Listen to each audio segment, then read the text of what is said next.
banyak sekali teman-teman kita pelaku usaha itu yang salah persepsi atau salah mengartikan tentang pajak ini. Pajak dari dulu sudah ada. Bahkan sebelum saya dilantik jadi dewan itu sudah ada. Ya kalau boleh saya sampaikan dulu waktu pas DPRD yang lama itu malah 5 juta. Makanya kami lihat kenapa kok harus angka 15 juta. Kita samakanlah dengan kota besar kayak Surabaya.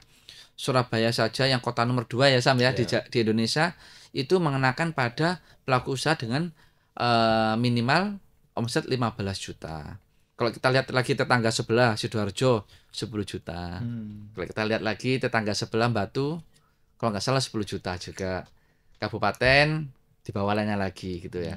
Jadi Kota Malang ini termasuk ramah untuk pelaku usaha. Makanya dengan perda seperti ini justru membuat mereka nyaman. Harusnya merasa terlindungi. Nyaman gitu. Kepada pelaku usaha. Pelaku usaha. Kalau kita boleh menyampaikan, ini semuanya tetap untuk masyarakat. Tidak untuk memberatkan masyarakat sama sekali. Karena kami Dewan komitmen semuanya kita membela masyarakat. Tapi tentunya kita juga harus melihat tentang kondisi finansial Kota Malang. Jangan sampai kebijakan yang kita ambil itu lupa bahwasannya kita di sini juga membutuhkan biaya operasional yang tinggi untuk Kota Malang. Kota Malang terkait pajak dan retribusi. Salah satu penutamanya adalah kita mewajibkan para OPD terkait penghasil ini mulai berpikir dan mulai melaksanakan untuk e-retribusi dan e-pajak. Ini wajib dilakukan dan kami Komisi B selalu menekankan ini berulang-ulang kepada beliau-beliau ini supaya apa? Adanya transparansi digital dan masyarakat pun juga tahu kemana sih larinya retribusi dan pajak mereka ini. Jangan sampai ada suatu pemikiran jangan-jangan. Nah, saya takut dengan kata jangan-jangan ini. Kami Komisi B tetap akan mengawasi.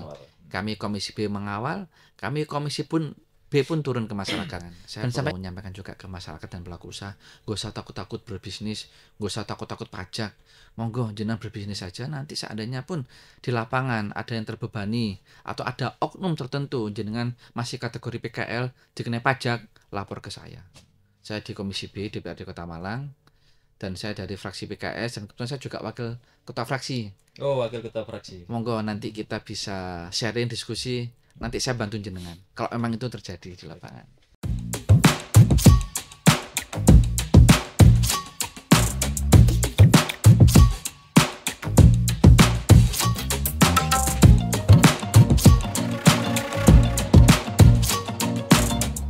Halo Tribuners dan pembaca harian Surya, kembali bersama saya Iksan Fauzi, jurnalis harian Surya dan suryamalang.com. Kali ini saya ditemani oleh tamu istimewa, Ketua Pansus Pajak Daerah dan Retribusi Daerah PDRD DPRD Kota Malang yang baru pekan kemarin diparipurnakan ya. Betul. Beliau adalah Mas Dr. Haji Indra Permana SCMM. Beliau juga anggota Komisi B DPRD Kota Malang dari fraksi PKS. Betul. Ya. Partai Keadilan Sejahtera. Assalamualaikum Mas Indra. Waalaikumsalam warahmatullahi Bang Ihsan. Saya panggil Bang Ihsan ya, manggilnya gimana ini? Sam Iksan aja. Sam Ihsan, oh iya Sam Ihsan ya. Kalau Bang kayak ke Jakarta-Jakartaan ya jadinya ya. Ini Malang ini. Oh iya ya, Arema, salah satu jiwa ini ya. Oke, Mas Indra. Baru pertama ya Mas Indra ke sini ya. Iya, baru pertama dan sangat bahagia sekali bisa ketemu teman-teman jurnalis yang luar biasa kayak Sam Ihsan ini ya. Terima kasih Mas Indra. Mas Indra, waktu bisa dijelaskan dulu tentang pajak daerah dan retribusi daerah itu apa sih supaya masyarakat Kota Malang ini paham dan tidak salah paham gitu kan. Tidak paham salah ya. Iya. Siap Sam Ihsan, ini saya sedikit menjelaskan ya. Apa sih PDRD itu? PDRD adalah pajak daerah dan retribusi daerah. Ya, kalau boleh saya sampaikan, PDRD ini adalah bagian yang sangat penting bagi kelangsungan hidup suatu wilayah. Ya. Apalagi Kota Malang. Ya kita tidak bisa pungkiri Kota Malang bisa seindah ini, bisa senyaman ini juga salah satu sumbangsinya dari masyarakat Kota Malang melalui pajak sama retribusi. Dan PDRD ini sudah ada lama sekali, Samisan. Nah, cuman kemarin kami dari Pansus ini ingin merevisi atau membuat rancangan perda baru lagi. Kalau yang belum dibuatkan kita buatkan. Terus yang sudah ada, kalau memang harus direvisi ya kita revisi. Ada beberapa poin, ada puluhan poin yang kita revisi kemarin, Samisan. Dan itu tujuan kami di Pansus ini, saya sebagai ketua dan beberapa anggota, ada 12 anggota dan ketua kemarin itu sepakat kita hanya satu, ingin masyarakat Kota Malang lebih nyaman, lebih aman dan lebih bahagia untuk tinggal di Kota Malang, Samisan. Oke. Apa saja? Tadi disebutkan ada banyak poin-poin yang ada perubahannya. Kira-kira apa saja, Mas, yang bisa disampaikan kepada Mas? Poin pentingnya. Jadi poin pentingnya sebenarnya kalau kita rincikan banyak ya, ada puluhan ya. Tapi kemarin ini yang menjadi isu di masyarakat itu ada 3 poin. Oke. Yang pertama adalah pajak tentang PBB. Pajak PBB, pajak bumi dan bangunan. Pajak bumi dan bangunan. Yang kedua tentang PBJT Mamin, pajak barang dan jasa tertentu untuk makanan minuman. Yang ketiga adalah retribusi untuk MCC, Malang Creative Center. Jadi gitu. Yang kemarin, tapi sebenarnya kalau kita boleh menyampaikan, ini semuanya tetap untuk masyarakat. Tidak untuk memberatkan masyarakat sama sekali. Karena kami Dewan komitmen semuanya kita membela masyarakat. Tapi tentunya kita juga harus melihat tentang kondisi finansial Kota Malang. Jangan sampai kebijakan yang kita ambil itu lupa bahwasannya kita di sini juga membutuhkan biaya operasional yang tinggi untuk Kota Malang. Untuk membayar gaji ASN dan lain-lain. Nah, istilahnya perda yang kita usulkan atau yang kita buat ini ada suatu equilibrium atau keseimbangan antara kebijakan publik dengan kebaikan atau pembelaan masyarakat. Jadi di situ, Samisan. Oke. Kemarin sempat rame juga ya. Ya, informasinya PKL, terus pedagang bakso itu bakal kena pajak juga ini. Iya. Ini sebenarnya gimana ini? Cerita sebenarnya bagaimana? Ini kan berkaitan dengan perda ini kan ya. Perda, betul. Di PBJT Mamin. Oh gitu ya. PBJT Mamin, Samisan. Jadi pajak barang dan jasa tertentu untuk makanan minuman. Lah ini menarik sekali. Benar nggak itu? Ya kalau dibilang benar ya benar. Kalau bilang tidak, khawatir mereka banyak yang salah persepsi. Pedagang bakso kena pajak, ya iyalah kalau pedagang bakso ini sudah levelnya gede. Ya kalau kita sebut di sini ada bakso kota, bakso apa lagi? Bakso presiden, bakso SS, terus jual nasi goreng kena pajak. Ya iyalah, yang jual Solaria masa nggak kena pajak ya? Gang Jangkrik ya kena pajak. Cuman saya harus memahamkan ke teman-teman pelaku usaha, pelaku bisnis bahwasanya tujuan kita itu WP kita, WP yang kita tuju atau wajib pajak yang kita tuju adalah wajib pajak yang memang masuk kriteria.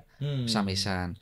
Kriteria pertama adalah yang memang sudah memiliki omset sebulan minimal 15 juta.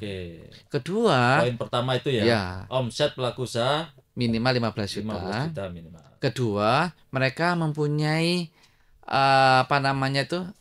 outlet yang ada meja kursinya. Ya paling enggak meja kursinya itu mejanya ada 4. Dan permanen tuh ya. Dan permanen. Meja kursi permanen tidak, kalau kan sekarang ada PKL juga yang malam gitu kan, ada meja kursinya tapi kan bongkar pasang ya, gitu ya. Ini yang bongkar pasang enggak. Kita memang tujuannya itu untuk resto. Sekali lagi bukan PKL. Restoran ya. Karena kita memahami sekali kalau PKL ini bukan sasarannya Bapenda gitu loh. Karena kita tahulah seperti itu, kasihan kalau PKL kena pajak. Cuman yang kita fokuskan adalah resto-resto, usaha-usaha yang memang sudah settle, sudah ada jaringannya, sudah ada tempatnya, dan memang itu nggak manggrung lagi, tempat milik baik itu sewa atau sendiri ya. Dan itu sekali lagi perlu saya sampaikan ke teman-teman pelaku usaha dan masyarakat Kota Malang tercinta, pajak ini bukan dibebankan kepada pelaku usaha, tapi pajak ini dibebankan kepada pelanggan yang membeli. Contoh, misalnya kalau misalnya kita beli makanan, ya saya sebut merek nggak apa-apa ya, Kita beli makanan di KFC. Saya biasanya kalau makan di KFC itu misalnya habisnya 70.000, mesti ada bayar pajak, ada pajaknya 10% kan? Ya, jadi totalnya 77.000, dan itu dibebankan kepada pelanggan yang akan dititipkan kepada pelaku usaha. Nah, KFC ini kita titipkan ke KFC sebagai pelanggan, nanti KFC setornya ke Bapenda. Ya.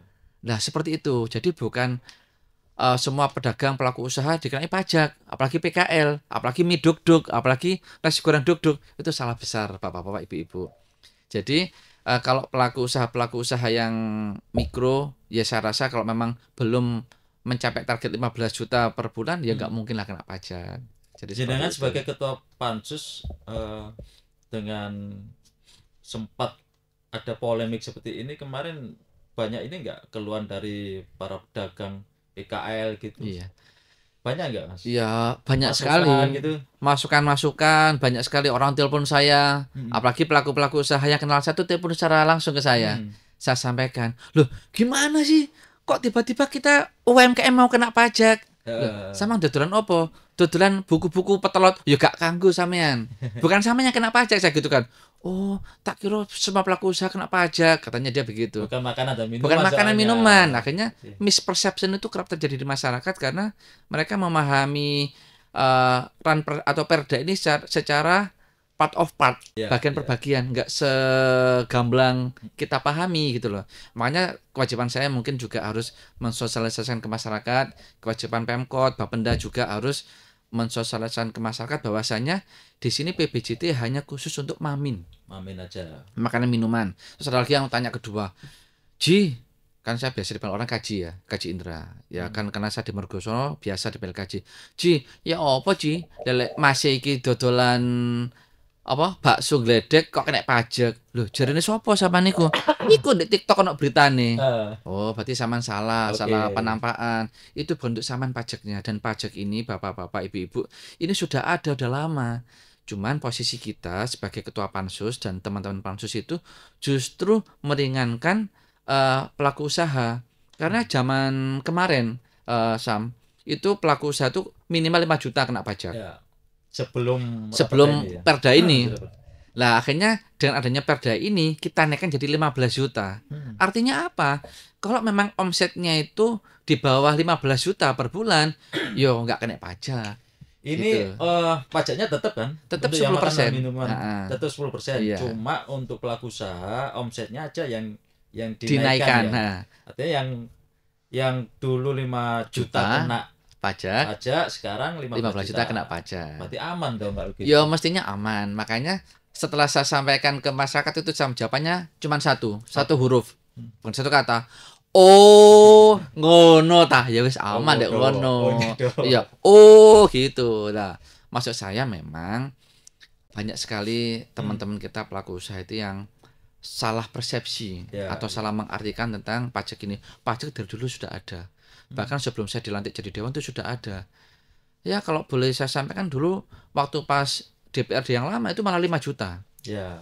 Makanya kami lihat kenapa kok harus angka 15 juta. Kita samakanlah dengan kota besar kayak Surabaya. Surabaya saja yang kota nomor 2 ya Sam ya, di Indonesia itu mengenakan pada pelaku usaha dengan minimal omset 15 juta. Kalau kita lihat lagi tetangga sebelah Sidoarjo 10 juta. Kalau kita lihat lagi tetangga sebelah Batu, kalau nggak salah 10 juta juga. Kabupaten di bawah lainnya lagi gitu ya. Jadi Kota Malang ini termasuk ramah untuk pelaku usaha. Makanya dengan perda seperti ini justru membuat mereka nyaman. Harusnya merasa terlindungi. Nyaman gitu. Kepada pelaku usaha. Pelaku usaha juga. Dan ini sekali lagi saya mungkin menyampaikan lagi ya, karena harus berulang-ulang saya sampaikan, ingat pajak ini sekali lagi bapak-bapak, ibu-ibu yang terhormat dibebankan kepada pelanggan, bukan kepada jenengan sebagai pelaku usaha.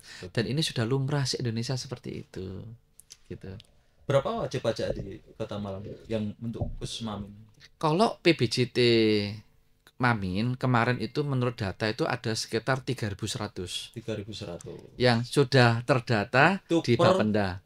Per tahun berapa? Per bulan kemarin, bulan Mei akhir. Nah, dengan dinaikannya menjadi 15 juta, otomatis WP akan mengalami penurunan, Sam. Berapa penurunannya? Sekitar 1.000. Sekitar 1.000. 1.000 WP ini akhirnya nggak kena pajak kalau memang patokannya 5 juta. Artinya kan pendapatan pemerintahan Kota Malang bakal turun. Iya, seperti itu.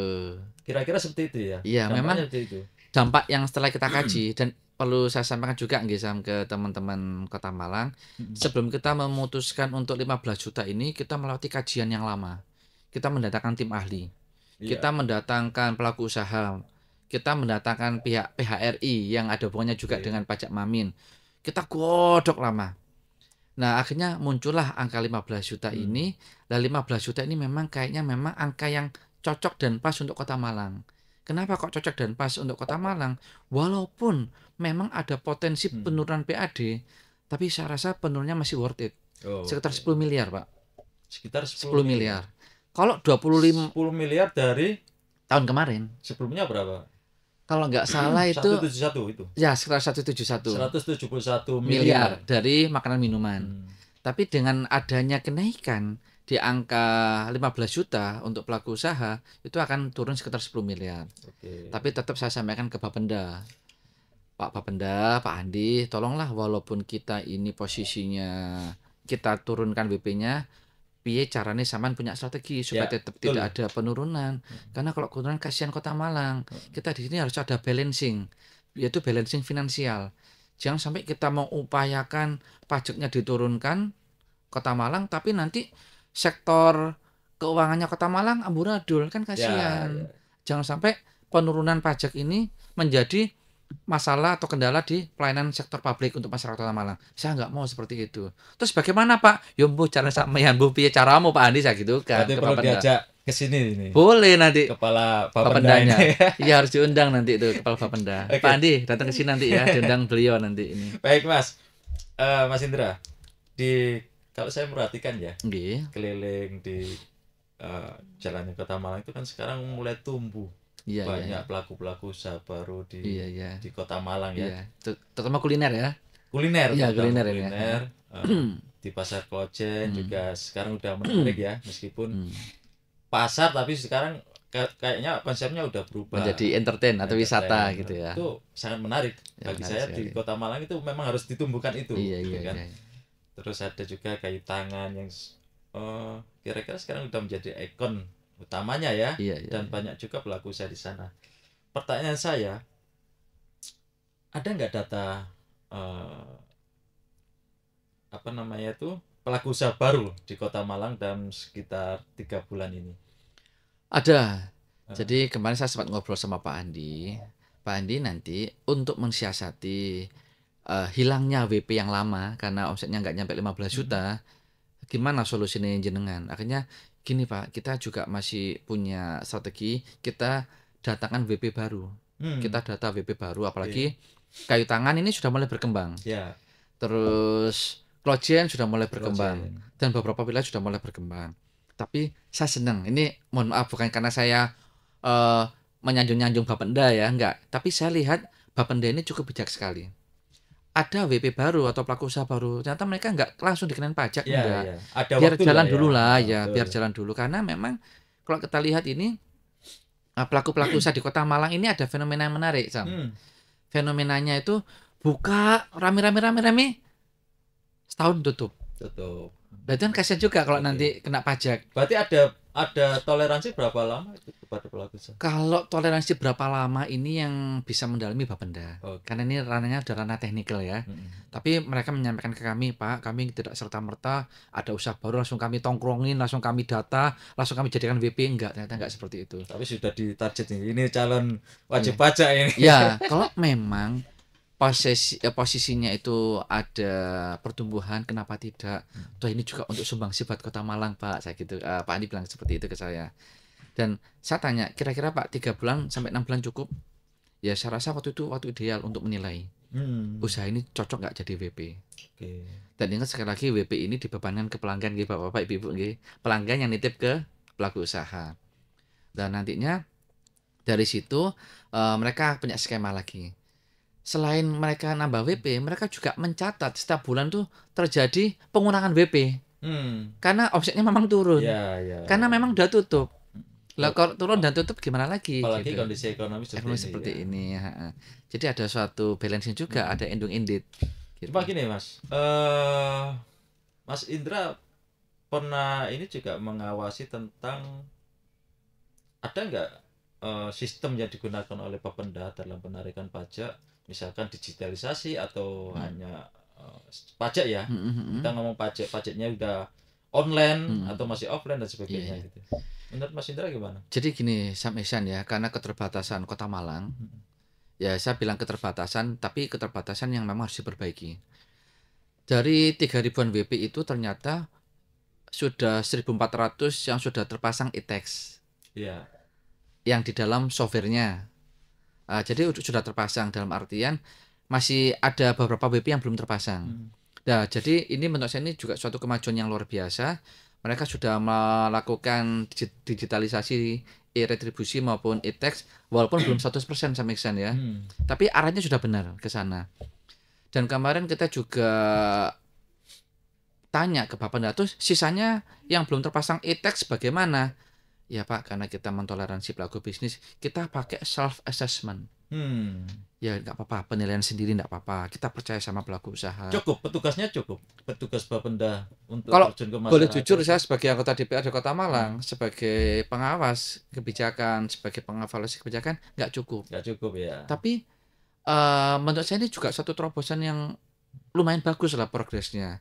Walaupun saat ini kita pakai self assessment, kita percaya kepada pelaku usaha untuk melaporkan ini, itu suatu kemajuan. Ya. Tapi tetap harapan kami di Pansus kemarin, Sam Ihsan, kami mempunyai 8 rekomendasi. Salah satu 8 rekomendasi, semua tax maupun retribusi 2026 wajib pakai pakai digital. Supaya apa? Tujuannya satu, kita lebih proporsional.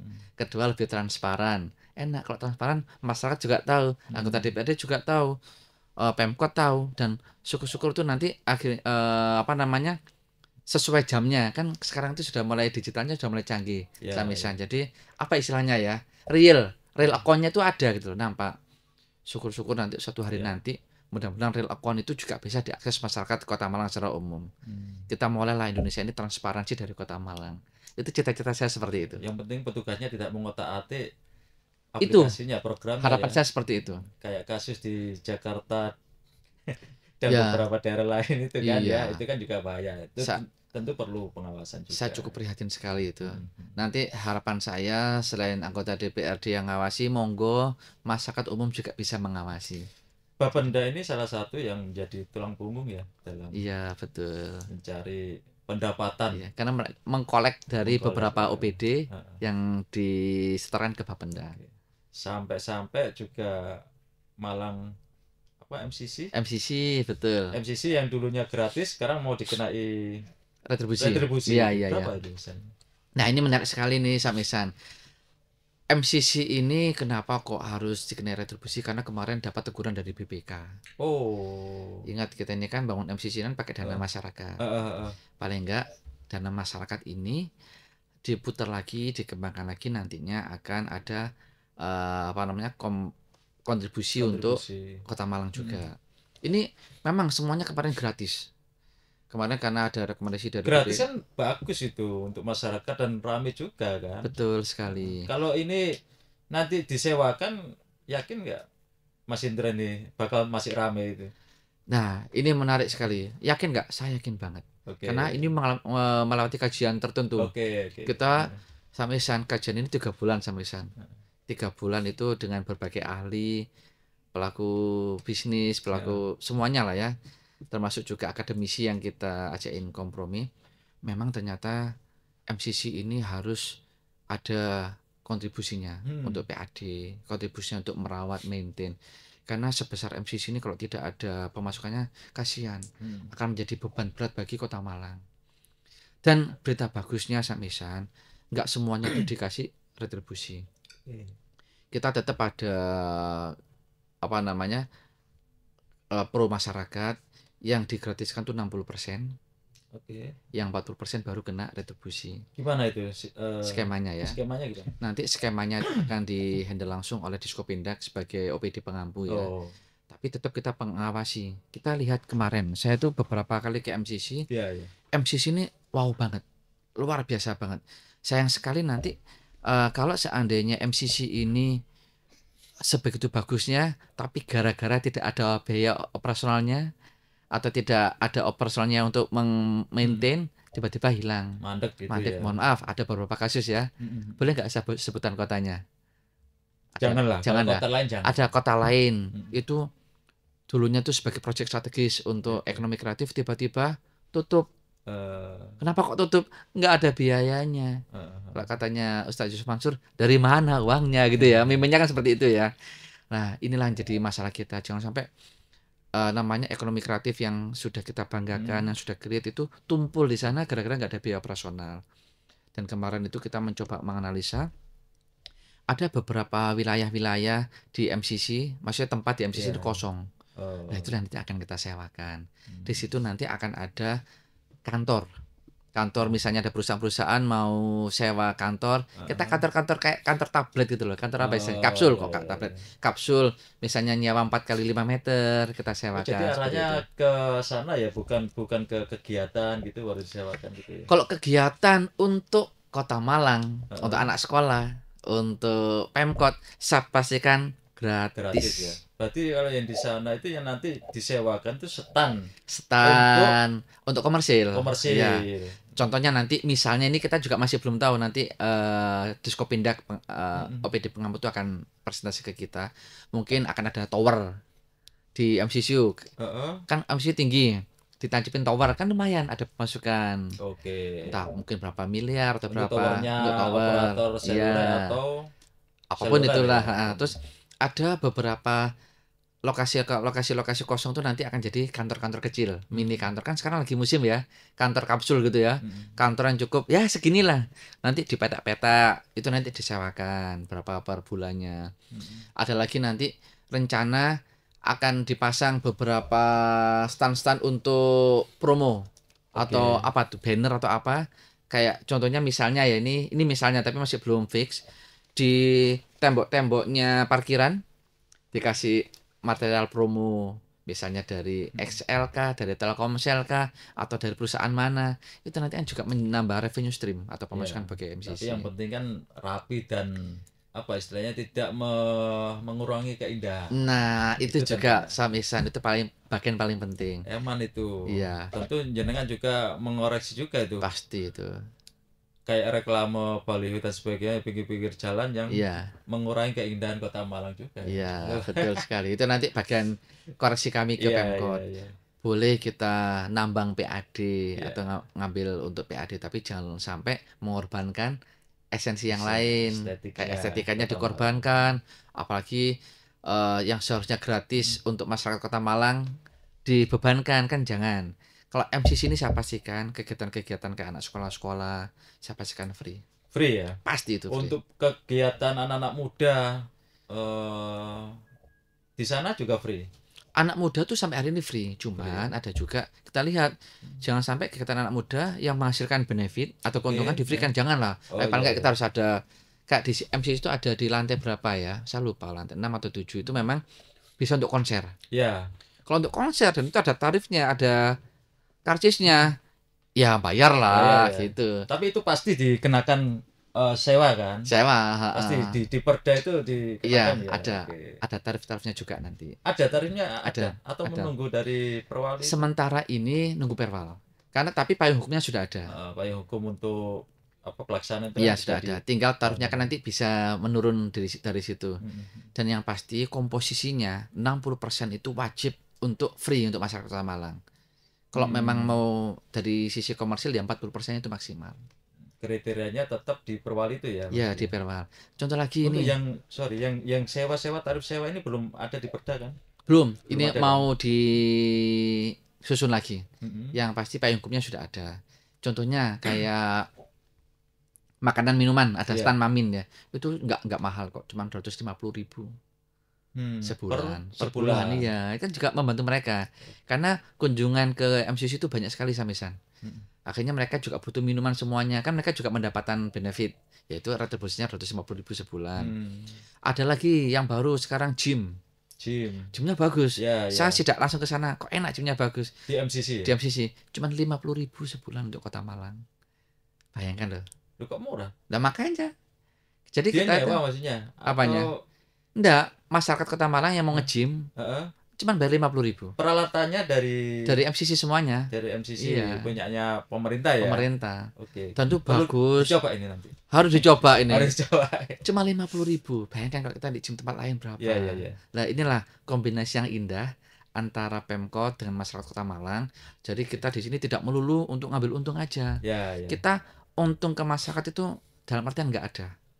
Yang penting MCC operasionalnya terpenuhi, terawat dengan baik, pengunjung happy dan bahagia.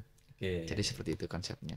Mas, selain MCC tadi disebutkan juga PBB, ya. Pajak Bumi dan Bangunan. Ya, apakah ada kabar baik untuk masyarakat Kota Malang? Ya, jelas lah. Atau BPHTP dihapuskan atau bagaimana? Kalau kemarin kan kita tidak nyinggung sama sekali BPHTP ya. Karena kita fokusnya Ranperda yang kita rancang itu PBB.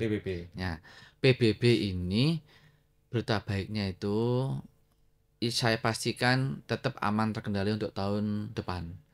Saya rasa tahun depan dengan tarif tahun ini akan sama.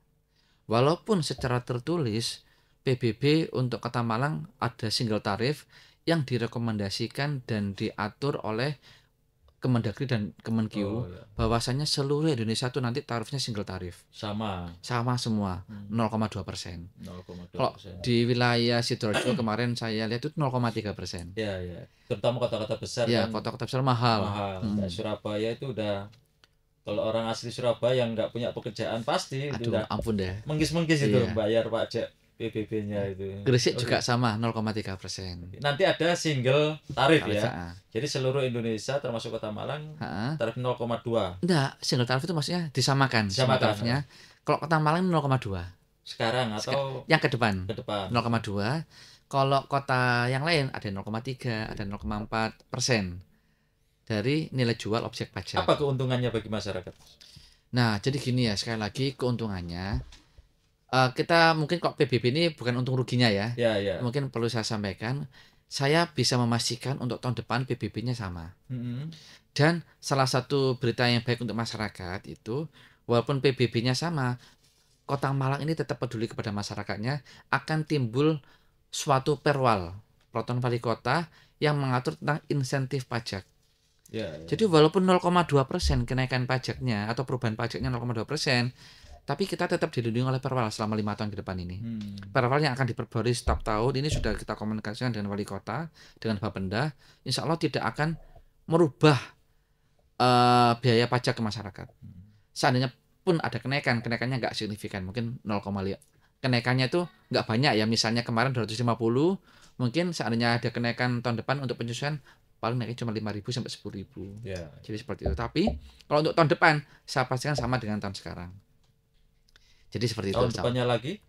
Mungkin seandainya pun ada kenaikan, ya tadi yang saya ilustrasikan ada kenaikan cuma 5.000 ya.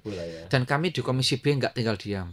Seandainya tiba-tiba kenaikannya signifikan dan masyarakat dirugikan, kami Komisi B tetap akan turun tangan dan kami akan protes keras-kerasnya kepada kemarin. Berarti tarifnya sama ya, tahun kemarin sama sekarang? Kalau tahun kemarin itu tarifnya ada 5.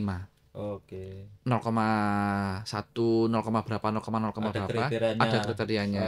Apa dia tempat tinggalnya di mana gitu ya? Betul. Kalau sekarang single tarif jadi 0,2%. Semua sama. Semuanya sama, tapi tentunya beda wilayah, beda pajak nilainya. Karena kan NJUP-nya kan tergantung wilayahnya masing-masing ya. Cuman tarifnya sama. Dan sekali lagi yang saya salut sama Bapenda dan Pemkot Malang ini, beliau Pak Wali Kota mau membuat suatu perwal yang nantinya akan menyamakan pajak tahun besok sama tahun ini. Intinya apa? Tidak naik. Ini tidak naik. Jadi seperti itu. Dan perwal itu yang akan kita dorong terus untuk masyarakat Kota Malang supaya lebih nyaman dan enggak terbebani terlalu berat. Jadi seperti itu, Pak. Ada lagi yang kira-kira yang menarik di PDRD ini? Kalau yang menarik ini sejauh ini ada 3 Samisan. Yang lagi viral itu tadi PBJT makanan minuman. Ya aduh, saya itu sampai bingung. Kok iso PKL mau kena pajak, dari mana datanya? Saya juga nggak tahu. Ya mungkin tembung jari akhirnya liar. Ya akhirnya saya luruskan kalau PKL aman. Yang pasti resto-resto inilah yang nantinya akan kita titipkan pajaknya masyarakat ke jenengan semuanya. Tapi gitu. Yang jelas Mas, barangkali DPRD juga mengawasi tentang kinerjanya di Bapenda. Betul. Dalam mendata para pelaku usaha ini. Seberapa gencar kan gitu kan. Iya, betul. Karena kalau ada penurunan 10 M enggak kecil loh. Enggak kecil, banyak. Besar kan? Iya. Makanya kan itu juga membuat kepala Bapendanya bingung itu. Bingung, cenut-cenut ya. Apa cara mencari penggantinya 10 M ini kan? Tapi saya rasa gini Samisan ya, dengan kapasitas dan kapabilitas Bapenda saat ini, insya Allah mereka punya formulanya, mereka insya Allah akan tahu juga cara ngatasinya.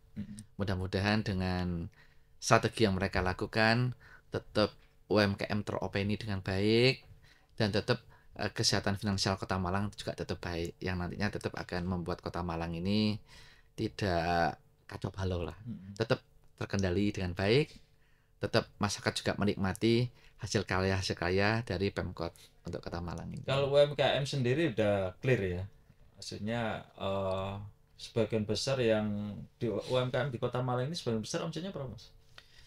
Kalau rata-rata kita boleh jujur ya, sebenarnya ini juga PR untuk Bapenda. Saya sampaikan Bapenda, kalau memang WP-nya 3.000 ya sangat kecil sekali. Kalau kita lihat di Kota Malang itu banyaklah pelaku usaha, mungkin belasan sampai puluhan ribu. Nah, coba nanti Bapenda itu mendatanya dengan benar, dengan detail, supaya tidak ada kesalahpahaman lagi di masyarakat. Kalau PKL memang bukan target wajib pajak kita. Tapi kalau misalnya PKL yang sudah mumpuni ya, ada itu mungkin di tempat di depan kantor jenengan yang lama, depan Hotel Santika itu ada kategori PKL, tapi ramenya minta ampun kan ya, omsetnya gede. Itu kalau nggak salah beliau itu sudah kesadaran kok ngasih pajak nang Kota Malang. Karena beliau kan enak, mohon maaf nggak perlu ruko, penerangan dari Kota Malang, nanti pikir Kota Malang, kebersihan juga ikut Kota Malang. Alhamdulillah beliau juga kesadarannya penuh, beliau juga memberikan sumbangsi ke Kota Malang. Siapa? Si penjualnya? Wajib pajak itu. Itu bayarnya gimana? Lat retribusi. Oh, retribusi. Retribusi bayar dan pajak 10% juga bayar. Ya, ke depan tentunya ya harus ada digitalisasi ya. Ya, itu tetap sehingga ya kita tidak suudon dan tidak mencurigai, tapi ada potensi seperti itu. Kita akan mengurangi potensi kebocoran. Iya, betul. Itu kan sehingga masyarakat juga percaya gitu loh. Jangan sampai ini retribusi masuk ke kantongnya siapa gitu kan, kalau betul. Kita ke kantongnya pemerintah kota. Iya. Mungkin harapannya seperti itu Mas. Iya, betul. Apa namanya itu? Yaitu tadi digitalisasi ya mungkin. Digitalisasi. Ya dengan tadi sampaikan 2026 harus ada digitalisasi semua ya. Iya. Jadi betul sekali Samisan, ada 8 rekomendasi yang kita sampaikan ke pemerintahan Kota Malang terkait pajak dan retribusi. Salah satu penutamanya adalah kita mewajibkan para OPD terkait penghasil ini mulai berpikir dan mulai melaksanakan untuk e-retribusi dan e-pajak. Ini wajib dilakukan dan kami Komisi B selalu menekankan ini berulang-ulang kepada beliau-beliau ini supaya apa? Adanya transparansi digital dan masyarakat pun juga tahu kemana sih larinya retribusi dan pajak mereka ini. Jangan sampai ada suatu pemikiran jangan-jangan. Nah, saya takut dengan kata jangan-jangan ini. Kami Komisi B tetap akan mengawasi. Kami Komisi B mengawal, kami Komisi B pun turun ke masyarakat. Dan sampai gini, Sam Isan, saya sama beberapa Komisi B turun ke masyarakat penjual pelaku usaha yang katanya PKL kena. Saya telusuri beberapa PKL di Kota Malang yang jualan nasi goreng. Kena pajak sama ini enggak, Pak? Enggak. Lah memang enggak ketekan pajak. Makanya saya bingung dari mana datanya PKL kena pajak itu. Saya bingung gitu. Teman-teman yang berstatement di media. Tapi kalau online, misalkan PKL itu omsetnya lebih dari 15 juta per bulan, tetap enggak kena ya. Kalau selama kira-kiranya selama tempatnya di pinggir PKL insya Allah masih nggak kena. Tapi ya seandainya pun mereka mau ada sumbangsi untuk Kota Malang, kita malah bahagia gitu. Ya harapannya seperti itu. Tapi tentunya juga Bapenda proaktif juga. Iya betul. Untuk mengecek itu kan. Ya dan ini Samisan, saya perlu menyampaikan juga ke masyarakat dan pelaku usaha, gak usah takut-takut berbisnis, gak usah takut-takut pajak, monggo jenengan berbisnis saja, nanti seandainya pun di lapangan ada yang terbebani atau ada oknum tertentu jenengan masih kategori PKL dikenai pajak, lapor ke saya. Saya di Komisi B DPRD Kota Malang dan saya dari fraksi PKS dan kebetulan saya juga wakil ketua fraksi. Oh, wakil ketua fraksi. Monggo nanti kita bisa sharing diskusi, nanti saya bantu jenengan kalau memang itu terjadi di lapangan. Baik. Menarik ini Mas Indra, kita membahas sesuatu yang ramai di masyarakat dan clear ya di jenengan sebagai ketua pansus untuk menjelaskan semua. Baik, Tribunat dan pembaca Harian Surya, khususnya warga Kota Malang, ini tadi panjang lebar sudah dijelaskan oleh Ketua Pansus PDRD, PDRD terkait pajak dan restribusi ya daerah. Tentunya pajak ini sangat dibutuhkan oleh Kota Malang untuk ngopeni lah, istilahnya ngopeni ya PNS ya, masyarakatnya, pendidikan gratis dan sebagainya. Ya, begitu ya Mas ya. Benar, betul ya? Sekali Samesan. Jadi perlu juga ada kerjasama dengan masyarakat Kota Malang membangun kota bersama, itu kan, sehingga Kota Malang tetap menjadi kota yang adem rukun, boys berkelas ya, kata Pak Wali ya. Jangan takut dikenai pajak ya kan ya, selama itu pajaknya untuk pembangunan dan kesejahteraan Kota Malang, warga Kota Malang. Baik Mas Indra, mungkin bincang-bincang kita sementara itu dulu. Kita bisa ketemu di lain kesempatan dengan membahas materi yang lebih hot lagi untuk warga Kota Malang. Apa kira-kira ya yang nanti kita bahas ya. Siap Samesan. Dan tentunya informasi yang dibutuhkan oleh masyarakat Malang. Siap. Oke. Baik, terima kasih Mas Indra atas kehadirannya berbincang dengan kami, dengan saya Iksan Fauzi, jurnalis Harian Surya dan suryamalang.com. Sampai ketemu di lain waktu. Terima kasih. Assalamualaikum warahmatullahi wabarakatuh. Waalaikumsalam. Salam sukses untuk Kota Malang yang boys berkelas. Oke. Terima kasih. Oke, makasih. Download Tribun X sekarang, menghadirkan lokal menjadi Indonesia.